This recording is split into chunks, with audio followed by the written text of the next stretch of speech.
Om.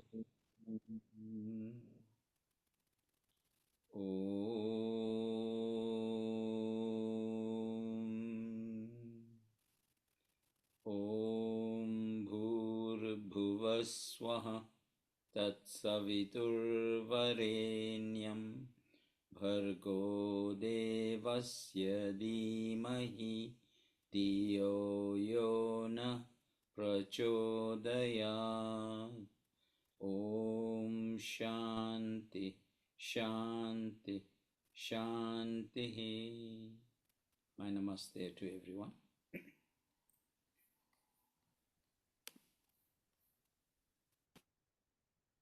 And namaste, warm namaste from Karuna and from Johannesburg. Ladies and gentlemen, this is the 7th lecture we are having in the series Back to the Veda lectures, organized by the Vedniketan. And I think you all know the Vedniketan is an institute that does research, attends to publications, and public lectures like this one, as well as graded exams in Hinduism. I was appointed to moderate this year's lectures to enable us to consolidate the outcomes and share them widely. This year, we celebrate 100 years of the Arya Pratinidhi Sabha of South Africa and 150 years of the Arya Samaj. So our Back to the Veda lecture series is dedicated to this commemoration. This set of lectures replaces the need to have a physical conference for the 100 years. And our lectures this year were organized under the theme Past, Present, and Future. Now, while we celebrate 100 years and look into the past, it's important for us to also look into the future and plan the next 100 years. In looking at the past, we looked at the early history as a sub-theme and are thankful to the intellectuals and lecturers who came forward to share their research and their views, where they highlighted the leaders, the trailblazers, who gave form and shape to the Arya Samaj. We covered the founders of the Arya Samaj. We also looked at the common bonds and common faiths that we share with other settlements of Indians and Hindus under colonization. We looked at the Aryan Benevolent Home. We also looked at the building of Vedic mandirs. Now, to chart the future pathways, we've been looking at what does it mean to be a member of the Arya Samaj. And in this, we've looked at climate change and the struggle for liberation. Today, it is 42 years since the launch of the United Democratic Front. As a formation in South Africa, the UDF united all to overcome apartheid. I attended the launch of the UDF in Cape Town as a leader of the student movement, and then thereafter represented the Vedram Sabha at the UDF Council. And recently, we've had a national convention under the National Dialogue in South Africa. Now, today's lecture is going to loop back to the theme, the sub-theme, what does it mean to be a member of the Arya Samaj? As Arya Samaj, we've dedicated 3 pillars to take us into the future, into the next 100 years. One is working for climate justice, with the lens of the interfaith work.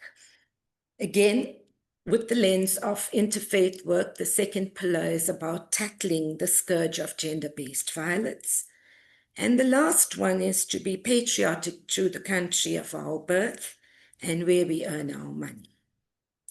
Currently, our country is at crossroads. It's in a crisis. There are many power struggles. There's a lot of inequality, poverty, And there's a new struggle for identity, which is fueled by fear.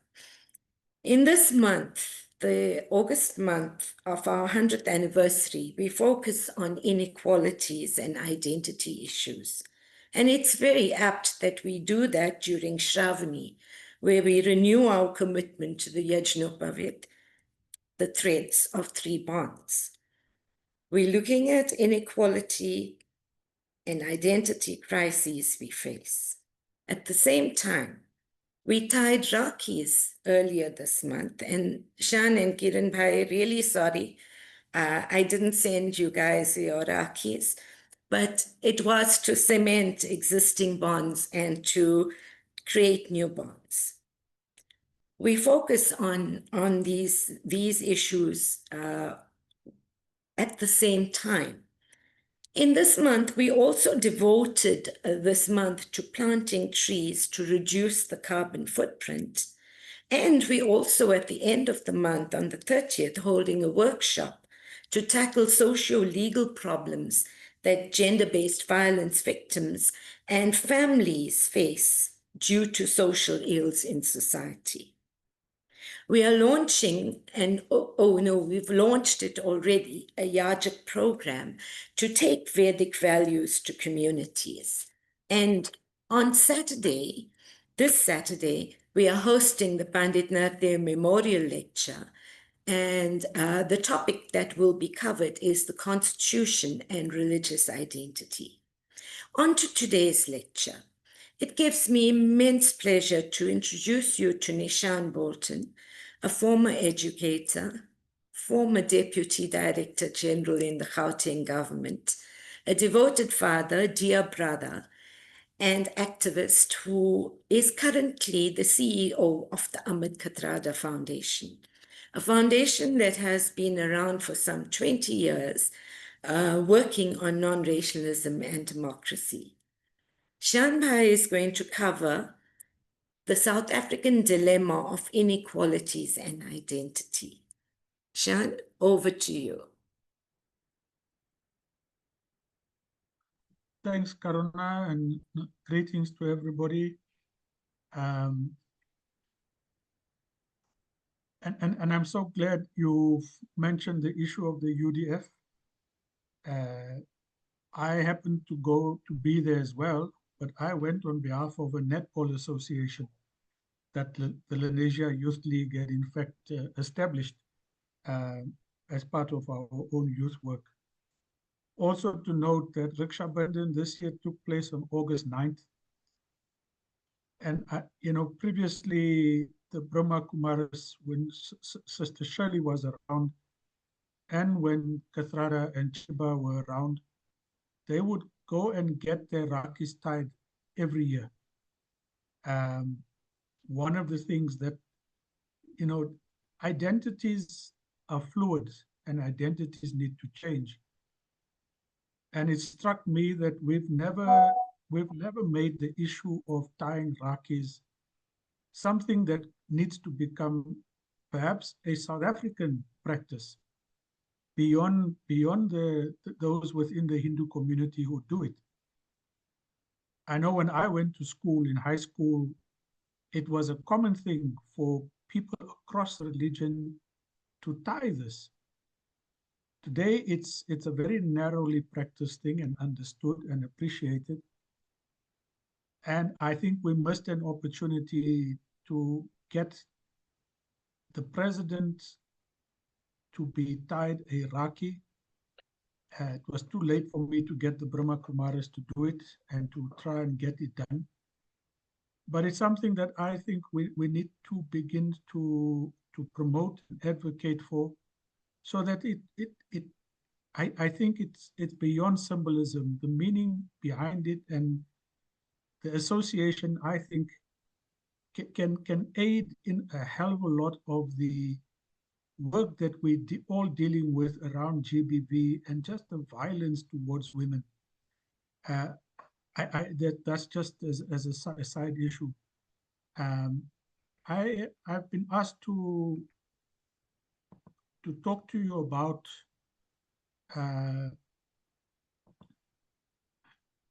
inequality and identity. Now, before I start, I just want to remind all of you about 1985. In that year, the Parliament officially reclassified 800 South Africans. 518 colored people became white, 14 white became colored, 7 Chinese became white, 2 whites became Chinese, 3 Malays became white, 1 white became Indian, 50 Indians became colored, 57 coloreds became Indians, 17 Indians became Malay, 4 coloreds became Chinese, 1 Malay became Chinese, 89 Africans became colored, 5 coloreds became black, but no blacks became white, and no whites became black. Fortunately for us, we've moved past that era in some way or the other. Racial classification is still there, and it's a hugely contested thing that permeates a lot of the discussions that you see happening today about transformation and empowerment, and I'll come to those. So this is a Swedish economist. Neeshan, can you put your presentation on slideshow mode? I thought it is, or there's it. Okay. Yeah. All right. I like the way he frames inequality. It's a violation of human dignity, and as a denial of the possibility of everyone's human capabilities to develop. Takes many forms and has many effects. And it's the effects of ill health, humiliation, discrimination, exclusion. So inequality is not just the size of the wallet. It's not just about income. It's a social cultural order. Now, this is not my work. This is a presentation that Michael Sachs shared with me because he delivered this at the National Convention. And I want you just to understand the magnitude of inequality and poverty in the country.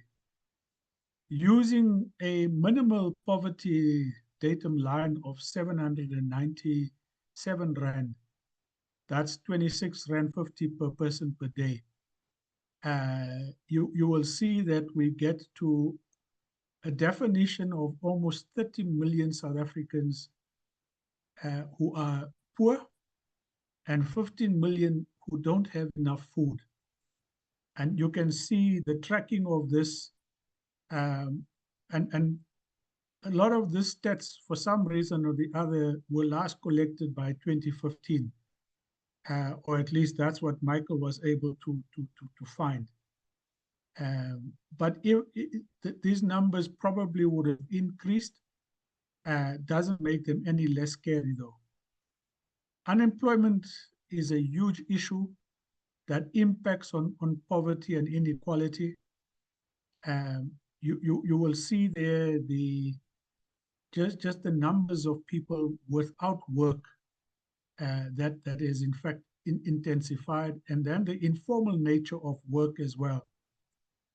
Now, that informal nature of work is what Capitec Bank says needs to be factored in. And if you factor that in, they think that the unemployment rate in South Africa is much lower. I think that's been significantly disputed, although there might be some limited validity to their argument. Inequality of income. There's a range of studies here that show just that the top 10% of South Africans, that's the income share. It's almost 63% of South Africa's income is held by the top 10 income earners in this country. And the bottom 50% then have to live with that 3.1% that you see there. This is a recipe for huge social upheaval, as I will come to later. Likewise, with asset ownership, you see the correlation here. And that racial inequality, that huge blue block there is really African people. The chunk of people who are at the lower ranks of all strata in life. Now, the National Development Plan did have some poverty and inequality related targets. Very few of them have been reached. In fact, their baselines didn't go downwards in many instances here. And as you can see, these figures. So these figures, I think, are about 2020 or so. But what I want us to deal with, what I will want to emphasize today is the racial nature of inequality in South Africa and how this then fits into the discourse about who benefits and who doesn't benefit from freedom and democracy. So the people living below the kind of lower bound poverty line, you can see from this both male and female, predominantly African people are at the lower end. Indian and white people, you can see they are at the higher end of all of this. Likewise with the Gini coefficient, Indian and white figures there indicate the kind of upper level life in South Africa. But here's some of the scary stuff. Unemployment in the country, you can see a downward trend up to 2007, 2008. Then you had the market crash. But in South Africa, you also had what was called the phenomenon of state capture. And I don't have the figures here, but I think there's a huge correlation between corruption and the downward trend of employment at that point and to where it has gone to now. And that is work that I know is still being done. But just from instinct, I think corruption has had a huge impact on the ability of the economy to grow. You just have to think about the issues of mafias and syndicates and how that extortion is limiting the growth of this economy. We now have, by 2016, total grant recipients in the country were 17 million. This has now grown substantially. But you can also see the child support grant is a major source of income for almost 12 million people by 2016. Poverty headcounts, predominantly African and colored, Indian and white downward trends. By 2015, I think this probably wouldn't have altered significantly. This is the one that's really important to look at, is who has access to what infrastructure and which income bracket they fall into across race. And I think it's evidence here from water to toilets to electricity as really the poorest poorest African people who have the least access, although I'll show you figures here of just the growth that has taken place in terms of access. This is one of the clearest indicators of inequality, both of wealth and health, who depends on the public and private sector. 73% of the population would first go to a public hospital or clinic. And we'll talk later on about who then has access to medical aid. 3/4 of South Africans have access to water, but it's just under 50% who have it in their homes, which I think is something that's not very clearly understood. Another 30% have to access it from a water pipe somewhere, and then there's a communal tap that you would find in informal settlements and other areas. I've spoken about the Gini coefficient from 2009 to 15. You'll see some variation for very slight for white and for Indian people, but not too much. So if you look at who uses public and private health, this is where identity issues begin to emerge, but not racial, ideological identity issues. And I'm not arguing whether the NHI is wrong or not, but I think when you look at who argues for and against it, you can begin to see who uses public and who doesn't, and where their arguments come from. The public usage of government hospitals, a significant 30% Indian, 10% white, 85% African. Private hospital is the reverse, 80% white, just about 65% Indian. And that correlates with the economic status and class positions in the country by and large. Access to medical aid, that's just, I think you can link it to the previous slide. Very minimal access amongst African people, African and colored.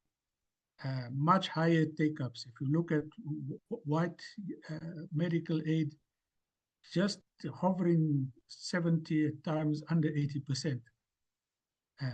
Indian medical aid has grown just under 50%, and probably still increasing. Now, when you then look at responses to the debate around health and public health and the NHI, this has a huge bearing on it. Opposition sometimes is based just on the fact that people are it is thought that those who want to preserve just their usage of their medical aids and so forth, those who have medical aids argue that they can't be punished and can't be forced to go and use crumbling public health facilities. But in those arguments, our identity is linked to access and to wealth. This is another area of inequality relating to service provision. Just looking at access to electricity. And significant here, look at the increased levels of access from 2002 to 2017 of African people. But look at where colored, Indian and white access has been from 2002 onwards. So you see the disparities from pre-94 and the gradual efforts to close this gap, and the partial success perhaps that this does indicate, but also the work that still needs to be done to get everybody up to that top tier, and then take into account the collapse of Eskom and everything else. Water, one of the huge inequalities in this country is urban and rural inequality. You will see access for people in rural areas still hovering just under 40% in terms of access to clean water. And this was startling even for me. And those in urban areas just at about 90% excess. So this is a huge area of inequality. And then when you think about the Guyana water project and just the huge wastage and corruption that has taken place there, then you realize how criminal this is, and how the inequality is in fact deepened by the extent of corruption. And urban areas, I mean, these rural areas are predominantly African, and how then inequality gets deepened by a black majority government. Access to water across race, you will, I mean, this indicates and 2002 to 2017 access by African people moving up to 80 to 70%, but all other race groups having had access close to 100%. And again, here, the kind of racial inequality around this access here in urban areas primarily is stark. And then you have the contestation that's happening about who should have free water, whether it should be metered water or not, whether there should be a flat rate for access to water. All of these issues then play out. And those who are close to 100% access, sometimes I don't think understand what's happening to those who are still trying to get to full access. And it's simply because I don't think we live in the same realities as the majority of people in the country. Likewise, sanitation, you can see this here, urban-rural divides, rural areas just over 50% by 2017, and the urban areas much higher. Sanitation across race, you will see here essentially Indian and white, almost 100%. African people moving up now to about 80%. And you can, I think this slide for me was really the indicator of significant progress on a key area of inequality. My guess, however, is that from 2018 onwards, this probably has seen the downward trend. Here you have to think about the water mafias, water tanker issues, and so forth, and how that would probably have taken this slide into a more downward trend and deepen the inequality around access here. This was just sanitation across income. I'm not going to spend too much of time. I thought this was very interesting. Access to internet across race. And again, yeah, you will see African people just under 50%. We tend to think that everybody has access to this. But by 2017, these numbers might have changed in the last 7 or 8 years. And I'm trying to find where they are. But again, it's a huge issue. I mean, without internet access today, all kinds of opportunities are not available to people. And that's the impact of this area of inequality as well. Gender inequality is just huge in this country. This is just one indicator of it in terms of income correlating with education levels. And you can see even for those who have tertiary education, it's just a huge differentials in terms of what people then get paid. So who are the poor and who's the rich? You can see this very clearly, that it's essentially, and one of the things that has changed is that there is a significant African, what you would call not only middle class, but extremely rich. And this NIDS study says that is at least 22%. So there has been some significant wealth accumulation, but the vast majority of chronic poor people are still African. And that's the reality that we would need to deal with when we talk about inequality. So the inequality dimensions, just some of them is just the economic stuff which you're all aware of. Asset inequality, just the ability to accumulate assets and to use those assets to then get out of the lower rungs of inequality is a major challenge for many South Africans. Those who even have been given RDP homes struggle to get ownership and title deeds, because those title deeds then open up all kinds of asset opportunities. Labor inequality, I think, is fairly obvious. Then there's the social inequality from health to education and so forth that has both gender, race, and geographical dimensions to it that I think we would need to understand in more details. So Ipsos, the research agency, released two or 3 days ago what they call the Inequality Index. And I'm just sharing some of the key findings here with you. And this goes to the heart of probably the discussions that must happen here and probably happens in the country.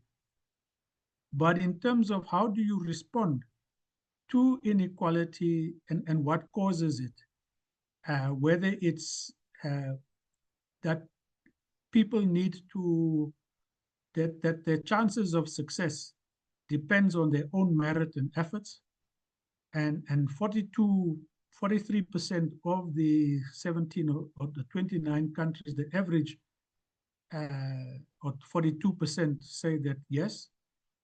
Others are of the view that it's beyond those factors, that people are not in control of all of the issues that relate to why they are poor and have to contend with the inequality issues. I think in our country, this is a very prevalent debate, and you just have to link this to the quota systems at universities and the debates that go on there, particularly with access to medical schools and others, where people think that you must just get in on merit. And those who are of the view that there are other extraneous factors that must be taken into account would then argue that you need quotas and other measures. And that applies to a range of other areas in life. Just in terms of the South African scores for this, and this is available online, 42% of South Africans think that people's chances of success depend on their own merit. So you're only successful in life because you either have the merits and the abilities, and if you don't have it, well, then it's your own fault. 32% say it's due to other factors. Which of these two statements do you agree more with? A fair society is one in which everyone is given the same opportunities, or a fair society is one in which everyone enjoys the same quality of life? And these are two very different fundamental propositions about solutions. So when we talk about the same opportunities, you put them all in the same classroom, and they must then succeed. Or whether you improve all of the issues outside of school that enables a learner to then, to almost compete fairly in the classroom. They have a good home, they've got meals, they've got everything else. So it's not just about the same opportunities in the classroom, it's beyond the classroom. For an example, on this, 38% of South Africans prefer the first option, and 17% think that the second option is the right approach.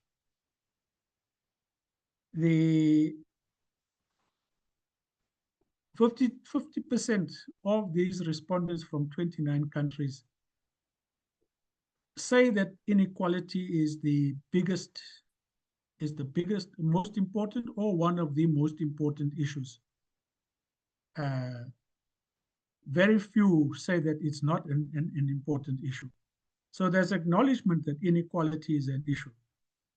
But as you will see just if you take the positions of key political parties in this country, there are those who are now going to court to contest affirmative action and empowerment. And there are those who are completely stuck onto it and think that it has worked fantastically in the country and nothing has to be changed. And we caught between those two when we get to these debates. And that shapes a lot of the political identities that people have in the country. It's shaped by their positions on issues like this. Fortunately, I think 66% of South Africans think that it's the most important issue that we have to deal with here. So which groups experience unequal or unfair treatment? Most cited are people with disabilities, then women, senior citizens, people with mental health, and then immigrants. The issue of immigrants and attitude towards immigrants is shaping identity in this country in perhaps the most significant way ever. It has shaped political and personal identities all across Europe. It's shaping it across America, and I think and parts of Africa in ways that I think is not fully contemplated and understood yet. The marches by Operation Dudula and preventing people from accessing health are really just efforts to build a base for the forthcoming elections. These issues have toppled governments in Sweden, in Norway, and in many, across Europe. I think would have been at the heart of what has brought Trump to victory. Today in South Africa, the fastest growing party is the Patriotic Alliance, and this is their core issue. LGBTQI people, it's acknowledged that they experience unfair treatment, but there's also global pushback on this recognition. And then you can transgender and non-binary people as well. These are new identities. Identities are not the way you might have expected just across race. But all of these are new identity groups that get formed around the areas of discrimination and perceived or real discrimination. And at the dialogue, there was a whole big thing about the issue of men being recognized as a sector. And this research almost confirms that there is a view, at least 7% of those interviewed think that men are subjected to discriminatory practices. So I thought this was quite useful. So who should solve this problem? Just about 65% say, well, government must deal with it. In our country, I don't know what your views are, but inequality is not just caused by government. It's caused by our economic system. It's caused by just the big economic role players in our economy and the economic choices and options that we have taken. And you can see there who else people think must deal with this problem, right down to religious leaders, advocacy organizations. So I'm coming towards the end. Identity and inequality. The last census came up with one incredible new finding.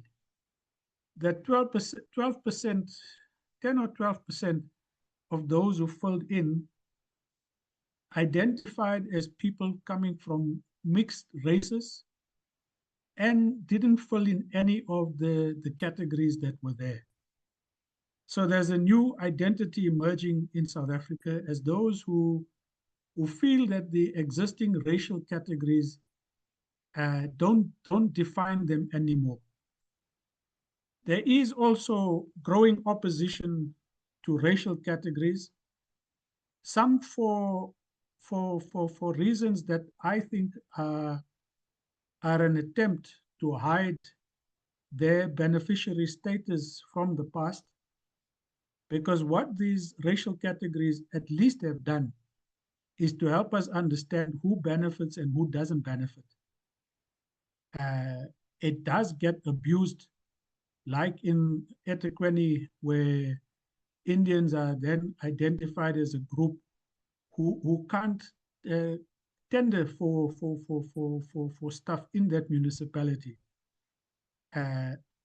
So that's the misuse of racial categories. So it's a debate that's raging. You will see the DA talking about this in terms of property registrations and so forth, and their opposition to it. The National Employment Association of South Africa are now taking this to court, and they don't want their employees to fill in any of the racial categories, which means that they don't then have to comply with any affirmative action requirements, because they will simply say they don't know the racial makeup of their staff. And go and look who makes up the National Employment Association of South Africa. It's fundamentally big business.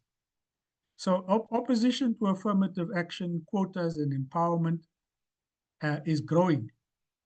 And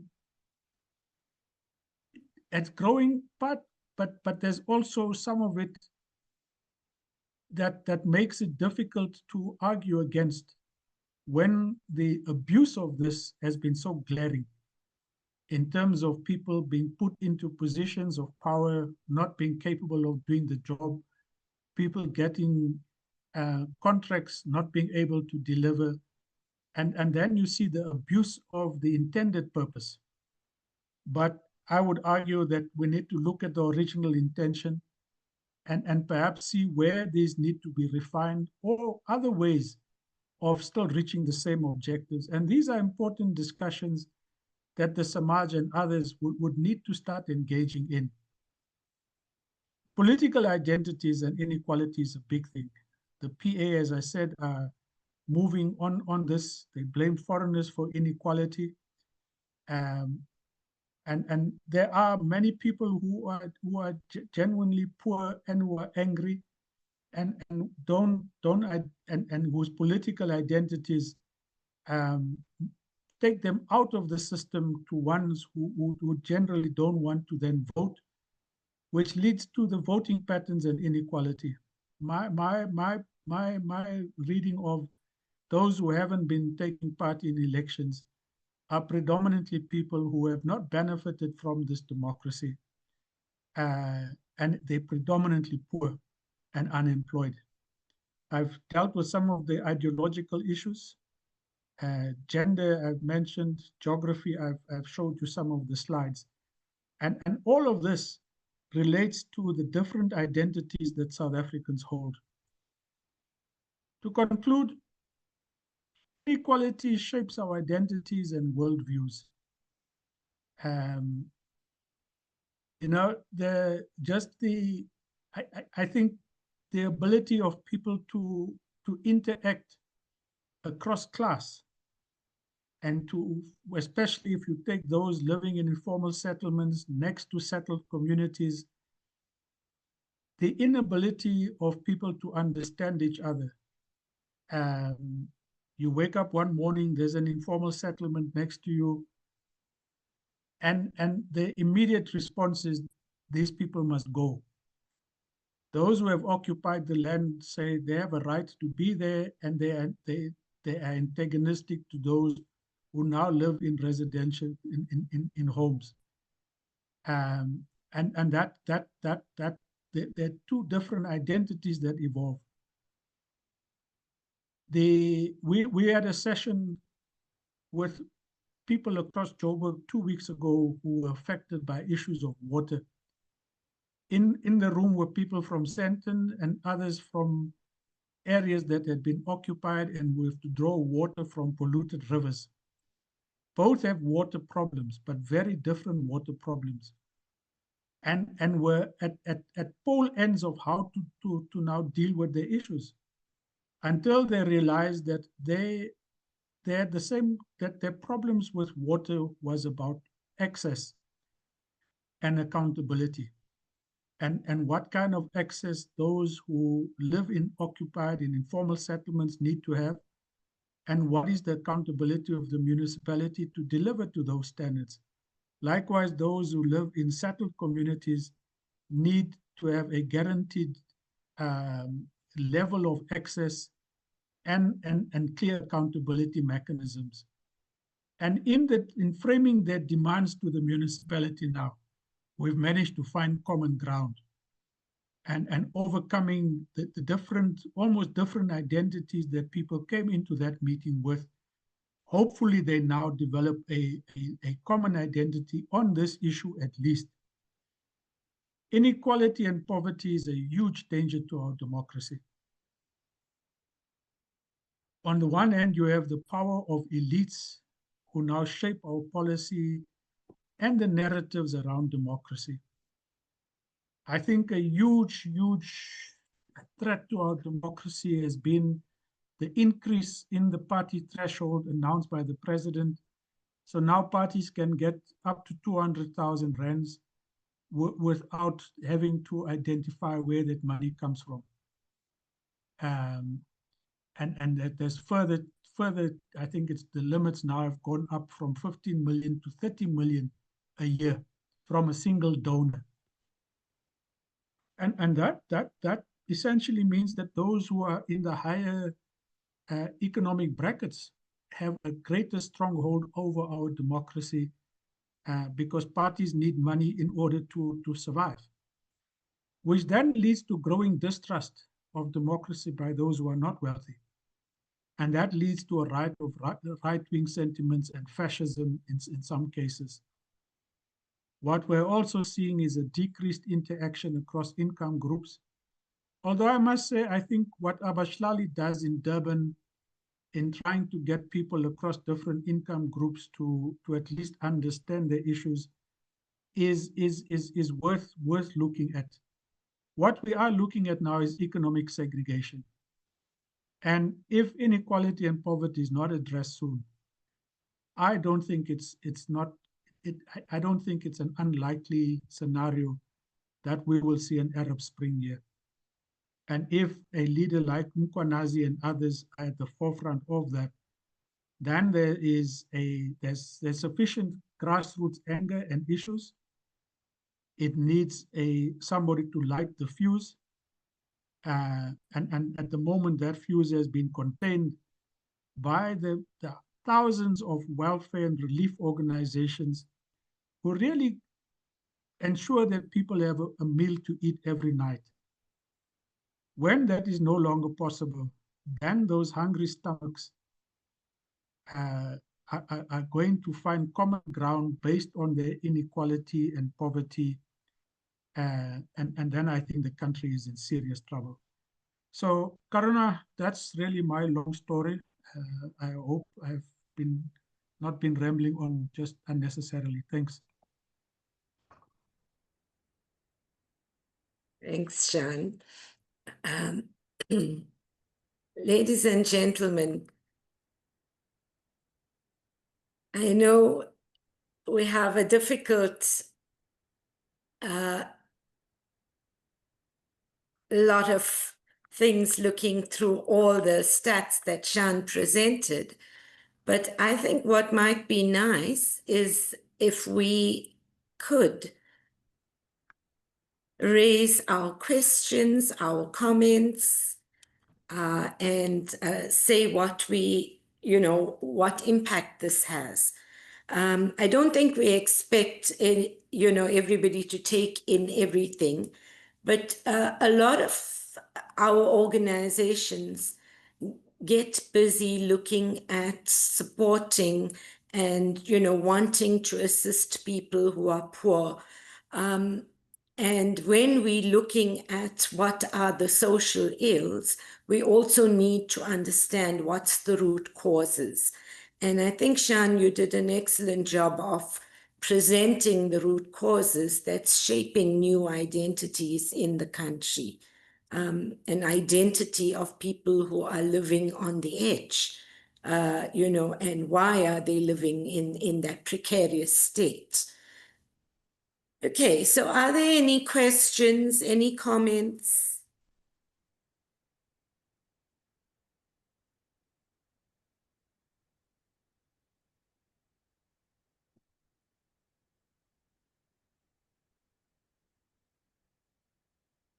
Bridge, please go ahead.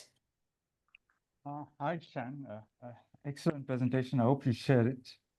The statistics are very sobering, but I want to possibly bring it back to the faith sector. And I'm not talking narrowly about even the Arya Samaj. I'm talking about broadly the Hindu faith sector and maybe the entire faith sector in South Africa. Clearly, we make some interventions. So we have the welfare philanthropic interventions, and some strange organizations are now claiming credit for that, but that's another story for another day. So 93% of the country is actively religious. That's according to the last census, of which 83% is actively Christian. And I always argue, even the weekend, Shan, when you and I were at the same forum at the National Dialogue, I asked the faith sector, how complicit are we? I mean, collectively, because what's gone down the chutes is actually there's a decline, a serious decline in ethics and morality. It's a very serious decline. And if the faith sector is the custodian of ethics and morality, and I think that's true, the question has to be asked, how complicit are we in what's going wrong in the country? And then the corollary is that we obviously have to intervene. I think in one area where I think the faith sector is playing a strong positive role against the background of the potential for division, conflict, and possibly even violence, is that in our country, we're a multicultural, multiracial, and multi-religious society, and we have interfaith harmony. And I think we work hard at that harmony. The harmony doesn't come automatically. I think all the faiths work collectively. You have one or two persons who misbehave, and that's dealt with. But that interfaith harmony plays a critical role in promoting, the type of social cohesion that we urgently need. And I think that faith sector approach is required in terms of, I don't think the faith sector can perform miracles in inequalities. We're doing stopgap measures. So, you're providing food and relief. And these days, some of the Hindu faith sectors are involved in training and so on, empowerment. And that's great.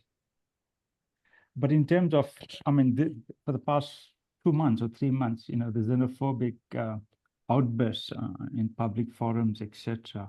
What could we do to try to, understand the other? Because there's clearly a serious potential for that type of violence. Because the people who are foreign migrants, etc., they come to our place of worship, and that's a space where we should be doing something. It's just a comment, Shan. I'm not expecting you to respond. Thank you. Thank you, Bridge. Anybody wants to respond to that or add to that?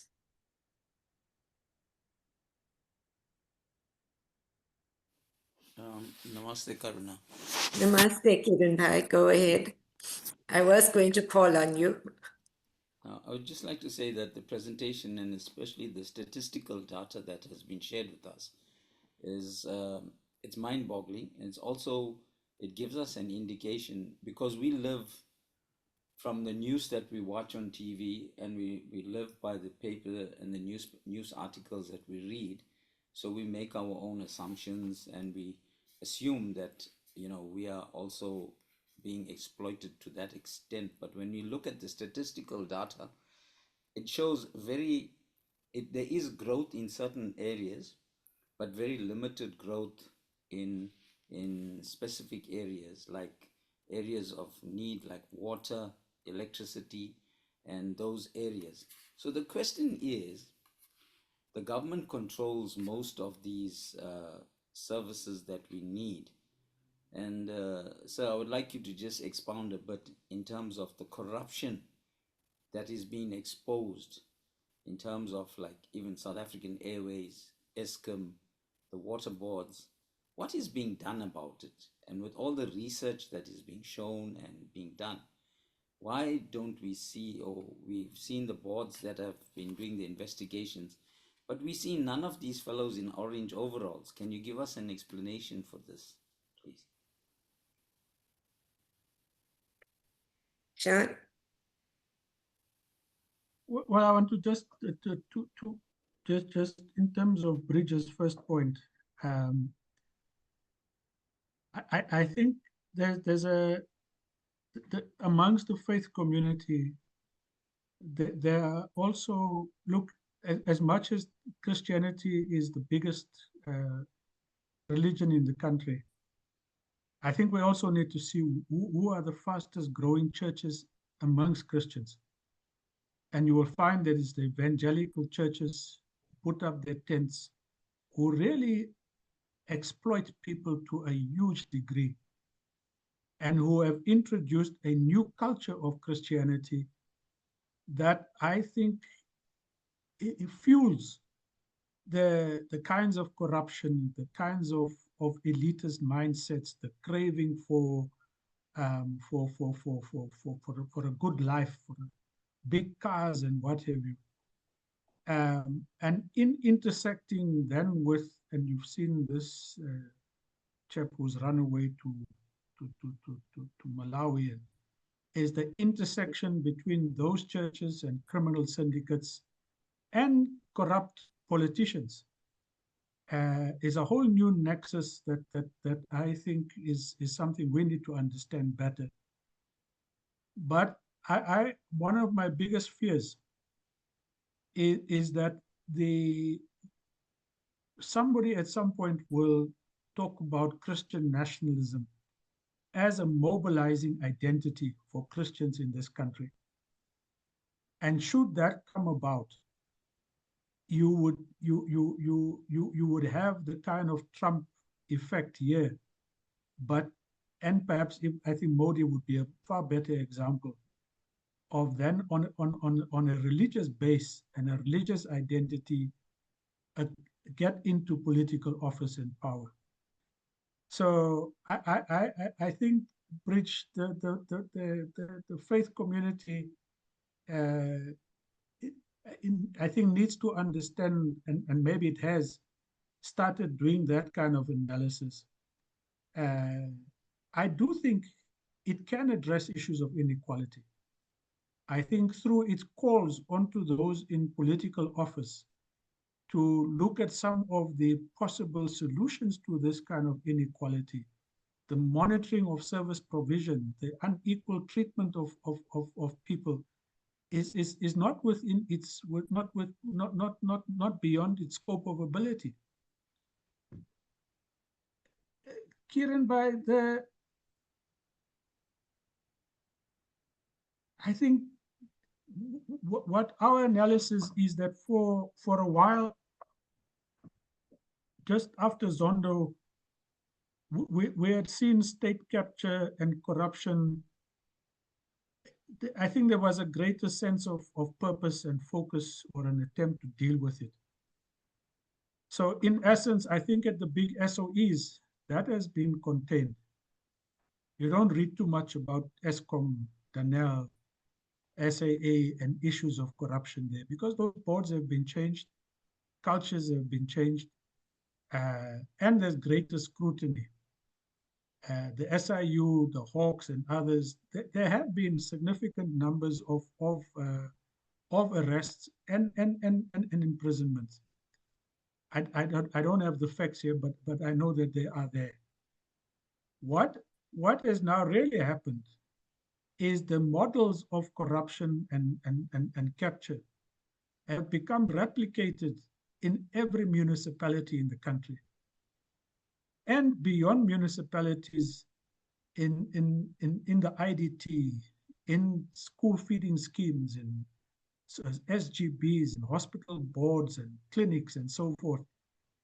So it's as if there's a feeding frenzy where people think that this is their last chance to accumulate wealth in an unethical way, because it is likely that they've seen that there's a changing electoral mood in this country. The dominant party is no longer the biggest party that it was. And there are new options that are likely. And if there are new options, the scope for those who are part of the patronage network of the big political parties in office at the moment are being closed. And we're seeing it every day. And I think that's what's driving it. I think the investigative journalists and others are just inundated with areas of investigation. I'm reminded of, at the height of the Vietnam War, the Vietnamese had to go to what was called Bin Din Phu. And they knew that the French, they would outnumber them.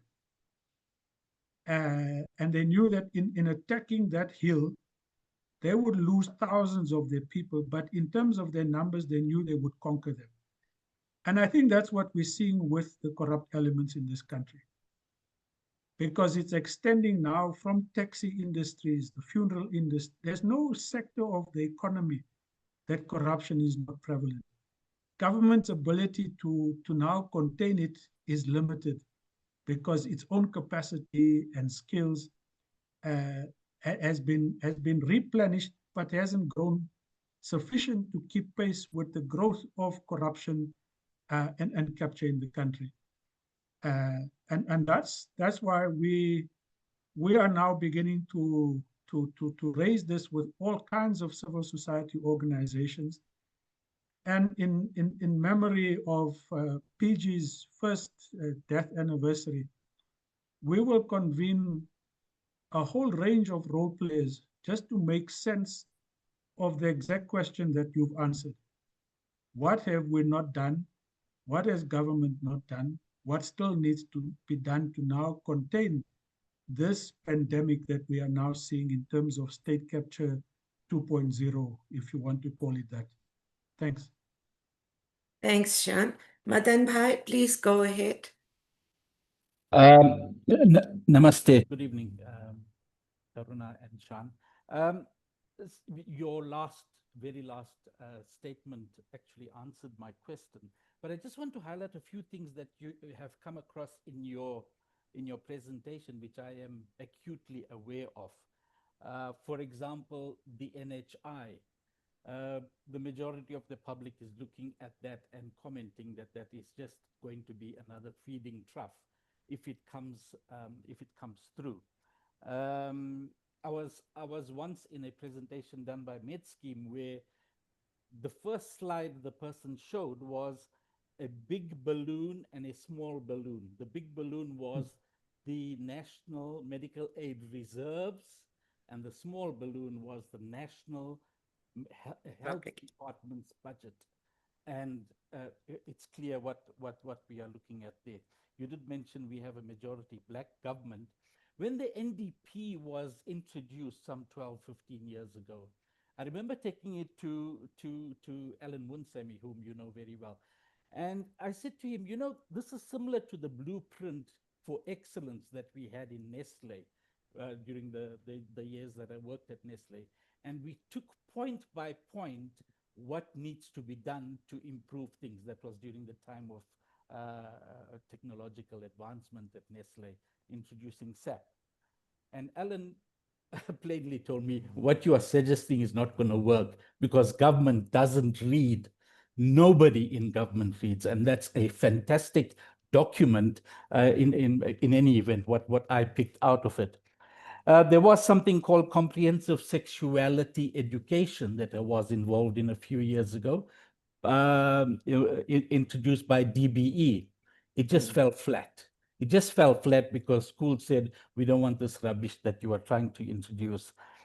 GBN, we had, for internet connectivity, we had a tender called GBN, Gauteng Broadband Network, that was introduced by Barbara Creasy at the time at Treasury. 1.5 billion disappeared. Not a single person in Gauteng is connected to free Wi-Fi. There was a similar tender for iPads for every school child in Gauteng. Another 1.5 to 2 billion just disappeared. My question to you is, how do we give effect to PG's constant refrain? We need active citizenship to get this country right. That's my only question to you. Thank you. Thank you, Madan Bhai. Shan, I think you can answer him and give us your final comments also. Well, Madan says he gave Alan Munsemi the NDP. On the other hand, he says nobody in government reads. And when Madan gave that to Alan, both he and Alan were working in government. So Yes, I'm not sure. If neither of them read it, I'm just pulling your leg. Sure. The work that you do at Brixton, Madan, is an example of active citizenship. It's engaging the municipality, it's engaging all the role players. It's being a constant pressure point on them to fix that crematorium and the access road. And we've been doing similar accountability work all across Gauteng. It's hard to get people involved, even in trying to fix up an issue in their own street, because people think it's a useless exercise. And what you have been doing is, over years, being tenacious, being persistent, and that's what active citizenry requires. It requires a replication of what you're doing across a whole range of other issues that afflict all communities in the country. And I think we're going to be asking you to share with us and other groups, what does it take to be that persistent on an issue? And hopefully when you win, is to then share the secret of that success with everybody else. You know, we've had, and in closing, Karuna, I want to come back to the issues of inequality, because the discussion veered off from that. But when you see people now, as you probably, I think everybody has seen, the growing number of homeless people on streets, the numbers of people who are at traffic lights, that almost makes you so uncomfortable, you just wait for that green light, because you only have so many 5 rand coins to give out.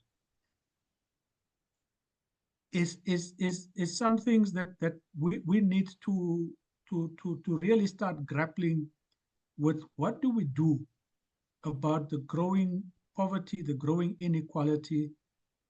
Which are the issues that we can begin to champion that will begin to start making a difference at whatever micro level, and then start scaling them up?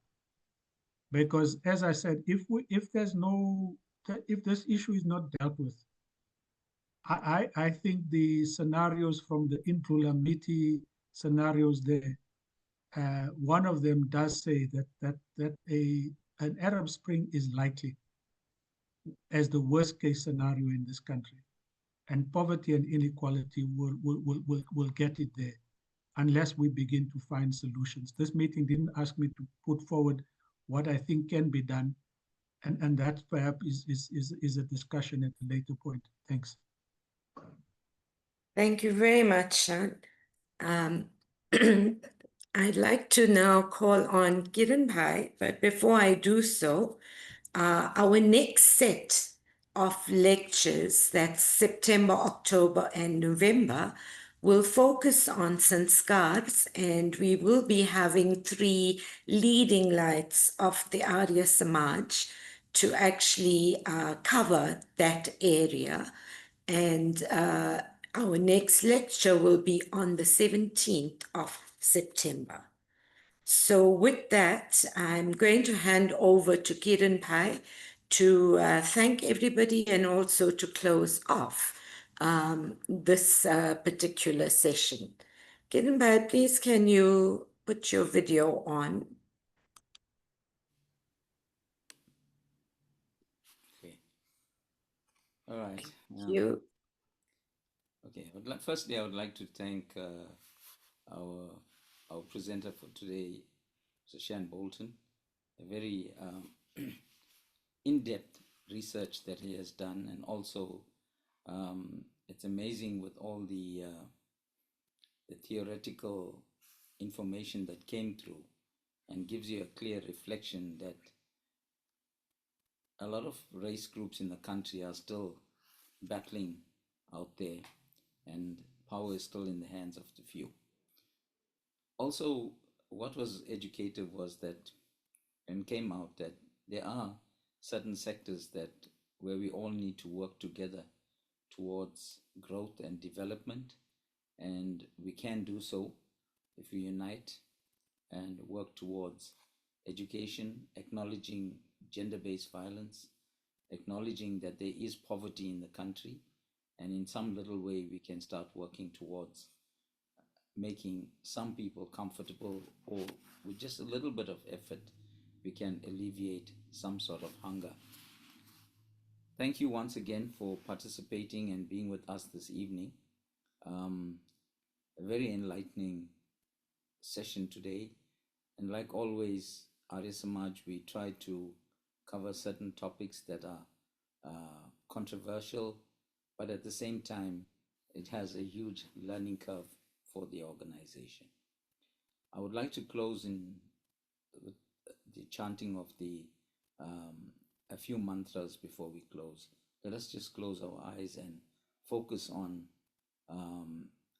alleviation of darkness and bringing light into our lives. Om Asatoma Satgamaya Tamasorma Jyotirgamaya Mrityorma Amritam Gamaya Sarve Bhavantu Sukhinaha Sarve Santu Niramaya Sarve Bhadrani Pashyantu Ma Kaschit Dukha Bhag Bhavetaha.